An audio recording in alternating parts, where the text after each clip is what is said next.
Hey guys, Todd from Great Escape Farms here. We're now back in the pool area.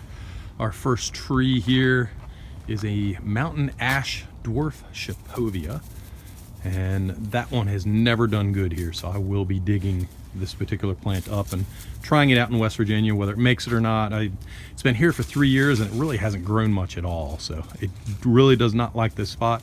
Hopefully it'll like it better out in West Virginia, or it's going to die, one or the other. Right here is it's a pink lemonade blueberry, so they get kind of a pinkish purple color but not really a full blue color, and it's done okay here. And this one is a sour cherry plant that has had some form of disease here, and I haven't really messed with it. I noticed it 2 years ago, and I thought the tree was going to die. It looked bad in the fall, and boom, it sprang back in the spring and did fine, and last year had plenty of fruit on it, so I didn't even notice it last year, but this year I noticed, or right now I noticed that obviously it did happen a little bit more in the spring, so I'm not going to do much with it. Hopefully it'll survive and fruit again. I really like the sour cherries there. This one right here is an apple tree, and it has never done anything for me.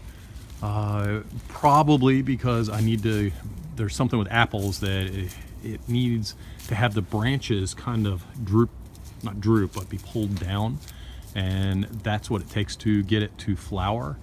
And if you'll notice, all of these, I don't know if you can notice all the trees in the background, but all of the branches here tend to go straight up. And I've never really pruned it or given that much attention to it, and that's probably why I've had issues with it. In the back here I have a fig, and it's done pretty good. Last year I would have had, this tree would have been wonderful. It was just starting to bud out and everything, and we had a late freeze down the teens in April of last year, and kind of killed it right back down to the ground, and it had to start all over again. So hopefully this year we won't get that. And standing in front of me, or I'm standing in front of the hardy bananas. I did a video on this a while back on winterizing the hardy bananas, so you'll see that the pile has shrunk down a little bit here.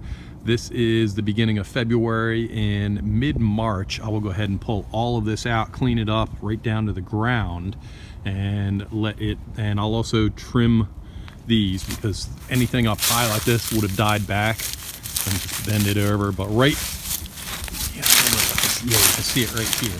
So that's where I get into good wood again. It went down to where it died back here. So I will actually take a knife and cut it off right to where I have good, and it's not really wood, good shoots coming up, and that will allow it to grow up. And what it will do is it'll grow up from the center, just like this one started to do after I cut it. And it'll come up from the center and start from there, and hopefully have 10, 12 foot banana plants by the time I'm ready to sell this.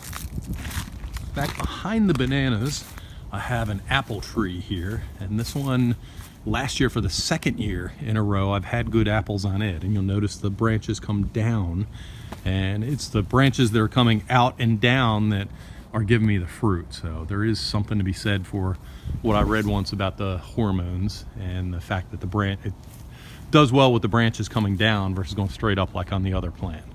Okay, over here, this one is a Korean bush cherry, and I had last year, let's see, it's been in the ground for 3 years. Last year I had flowers on it for the first time, but I didn't have any fruit. So hopefully this year I'll end up with a lot of fruit on that. And right here I have an autumn olive, and the autumn olive was put there as a fertilizer for this cherry tree. It's kind of like a Rainier cherry tree, so has a white and a purple fruit to it.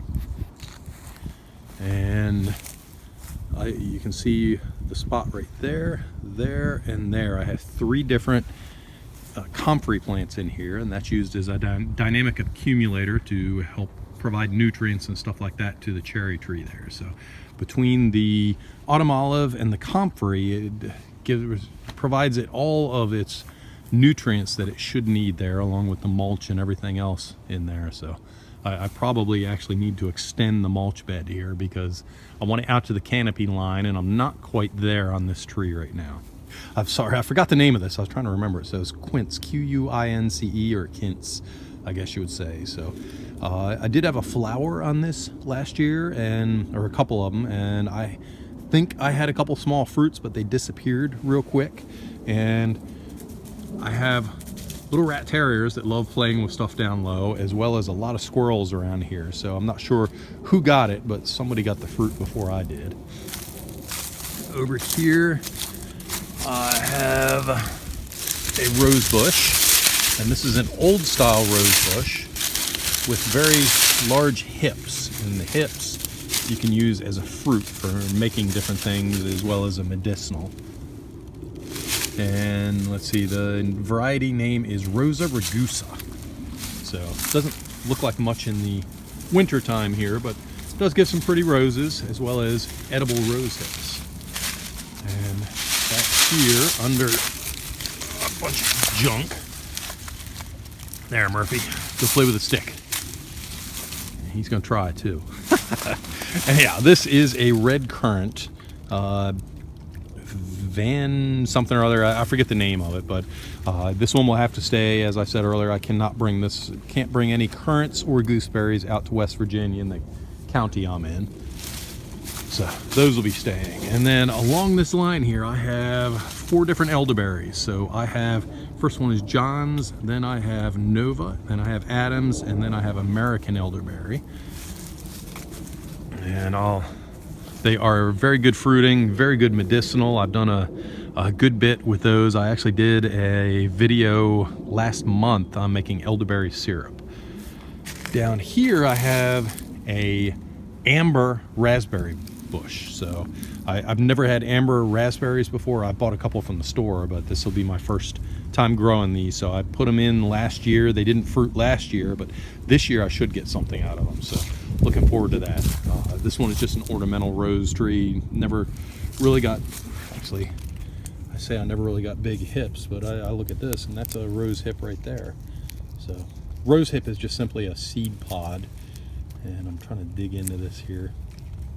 So this one is definitely rotted, but I didn't realize that this one actually produced sizable hips like that. So I may have to keep an eye on that, because as I said earlier, the rose hips are edible. Okay, coming back here, I have another apple tree, and this one has not flowered yet.